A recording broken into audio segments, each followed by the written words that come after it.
Yan mga idol, magandang araw sa atin. At yun, medyo maulap na naman ang panahon. Papansin natin. Ngayong araw nito mga idol ay mag-check tayo ng signal gamit itong ating Yagi 5 element. Ayan. Bali sa specs mga idol ay ang UHF nito ay umaabot ng 14 dB ang kanyang gain.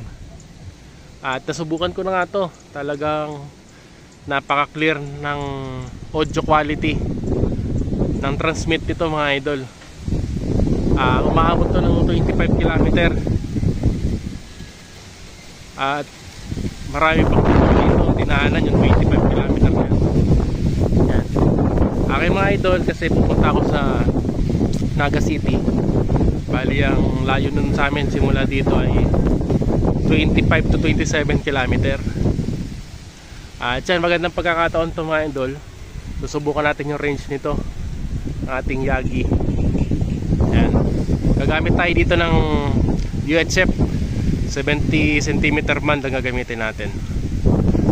Ayan mga idol, abangan nyo. Gagamitin natin yung ating mini base, yung mobile base natin na 25 watts. Ayan. At gagamitin ko rin yung Baopeng ko na UB25 sa ating sasakyan. Dyan, subaybay nyo mga idol. Gagawa ako ng video habang nagtetest ako mamaya pagdating ko ng Naga City. Dyan, dito muna ulit. Ipopost ko muna itong video. Yan mga Lodi. Ready natin yung ating radyo. Yan, pasensya na kayo at napakagulo dito sa ating base. Yan. Open muna natin siya. Yan. Ayun yung gagamitin natin. Nakatune siya dyan sa 430 MHz. Yan.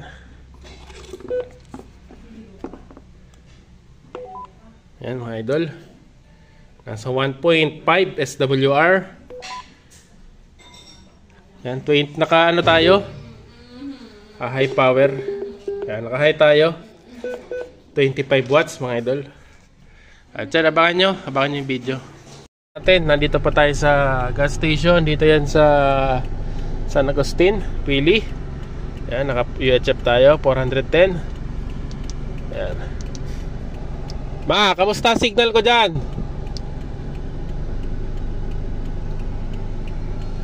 Ma, kamusta quality ng audio ng boses ko? Over.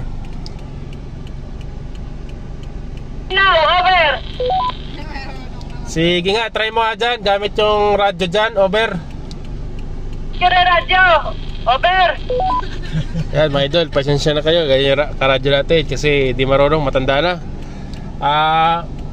Kamusta yung signal? Malakas ba? Super lakas. Yan mga idol, try natin. Mamaya subukan ulit natin. Dito pa kami sa Pili, kakarga ng diesel. Mamaya monitor mo ako pagdating ko ng Naga. Ato. Ano sabi mo na napindot mo agad? Ay di mo agad napindot. Malakas ang signal. Napakalakas. Copy. Sige, naka-video ka. Mamaya magtatawag ulit ako sa'yo, bibidyoan kita. Pakinggan mo lang dyan, mga 45 minutes nandun na kami. Sige, ingat kayo. Yan mga idol, mamaya ulit sa Naga City. Abangan natin.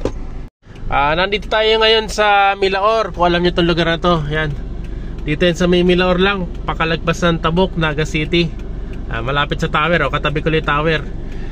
Check signal natin. Medyo ito kasing lugar na to mga idol, papasok pa. Ang baba ng lugar. Ang laki ng binaba sa ground clearance simula doon sa highway. Pero subukan pa rin natin. Ito, nasa malayo na to mga idol. Kasi yung distansya nito ay maabot ng 27 km. At ayan, susubukan natin dito ngayon mga idol. Check natin. Pasensya na nga pala kayo mga idol importante marinig natin yung audio quality nitong ating yung Yagi natin. From dun sa base ko, papunta dito. Nandito kami sa Milaor. Kamusta yung audio quality? Tsaka magsalita ka kung kamusta yung signal para marinig ko dito, over. Parang magkatabi lang. Ang salita. Hindi na gumagano'n doon. Nasaan na kayo? Yan mga idol, napansin nyo yung bar niya, diba, naglalaro. Problema pa rin dito, may bagyo kasi mga idol. Ngayon dumadaan si Bagyong Wilma, kaya yung antena ko doon medyo sumasayaw. Pero at least narinig natin, diba, maganda pa yung quality, audible pa siya. Nandito kami sa Milaor, may kinukuha na namin yung bushing. Nandito pa ako sakyan, sinubukan ko yung signal. Pagkatapos ito, pupunta kami kay Kagawad, over. Daan kayo kay Kagawad, baka malimutan nyo. Nakuha nyo na ba? Ayun, kinukuha pa lang, si Papa pa lang ang kumuha. Hinihintay ko po, bababa ako ngayon, pupuntahan ko din, over. Ingat kayo. Roger. Monitor ka mamaya pag kay Kagawad kami. Siguro malapit lang yun dito, mga 30 minutes ando na kami kay Kagawad. Monitor ka lang sa radyo, over. Ayan mga idol, yun muna siguro. Andito tayo ngayon. Nakita natin yung signal na nagkakalahati pa. Para sa isang portable, yan, naka-portable lang ako mga idol. Nakakaabot pa rin ako hanggang doon. Yun ang kagandahan nun kasi directional. At problema pa natin ngayon, may bagyo kasi doon sa lugar namin, malakas yung hangin. Ito kasi lugar na to ay mababa talaga, taas ang tataas ang building. Yan, nakita natin medyo mahangin din, pero hindi katulad doon sa amin, tsaka mataas yung tower ko doon. Yan. Sige mga idol, hintayin natin. Sana, yung problema ko pa mga idol, yung tutok pala ng directional antenna natin na Yagi. Minadali ko lang, hindi ko na siya na Google Map. At sige mga idol, mamaya ulit. Maraming salamat. Mga idol, nandito na tayo sa last part ng ating video. Bali ito na yung pinakamalayong location na area na napuntahan namin simula doon sa ating Yagi antenna. Ayan mga idol, makita nyo, sobrang layo na nito. Ayan yung mga taga Milaor, kung alam nyo kung saan to. Ayan mga idol, tatawagan ko lang, mararadyoan ko lang doon sa ating Yagi. Ayan. Nandito na kami kay... Hintayin na mga doon dyan. Tanong siya, dito kausap ko. Sige, malakas. Dito pa kami sa Milaor. Kamusta yung boses ko dyan?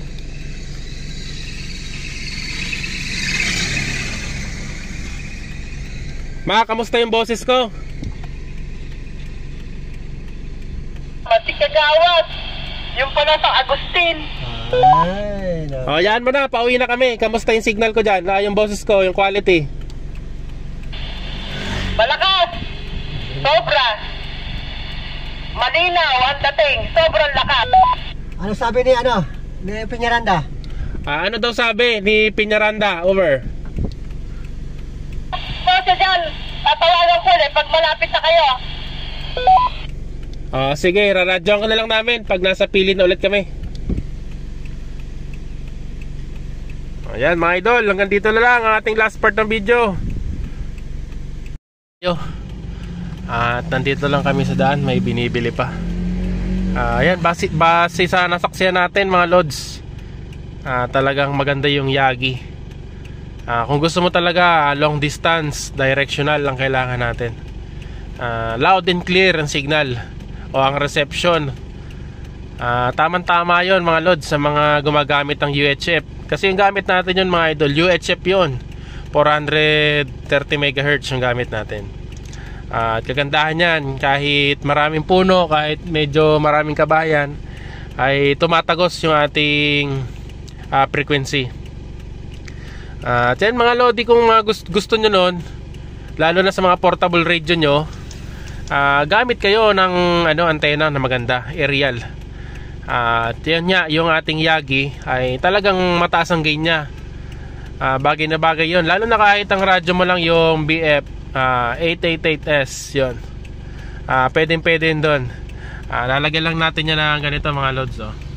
Yan, yung BNC tsaka yung SMA adapter. Yan, to BNC. Yan. At sigurado napakaganda ng makakuha tayo ng malayo sa distansya. Yun yung J-pole natin, omnidirectional naman yun. Hindi siya ganun kalayo katulad ng Yagi. Dyan mga lods sa mga gusto, iwan ko yung contact ko dyan sa description.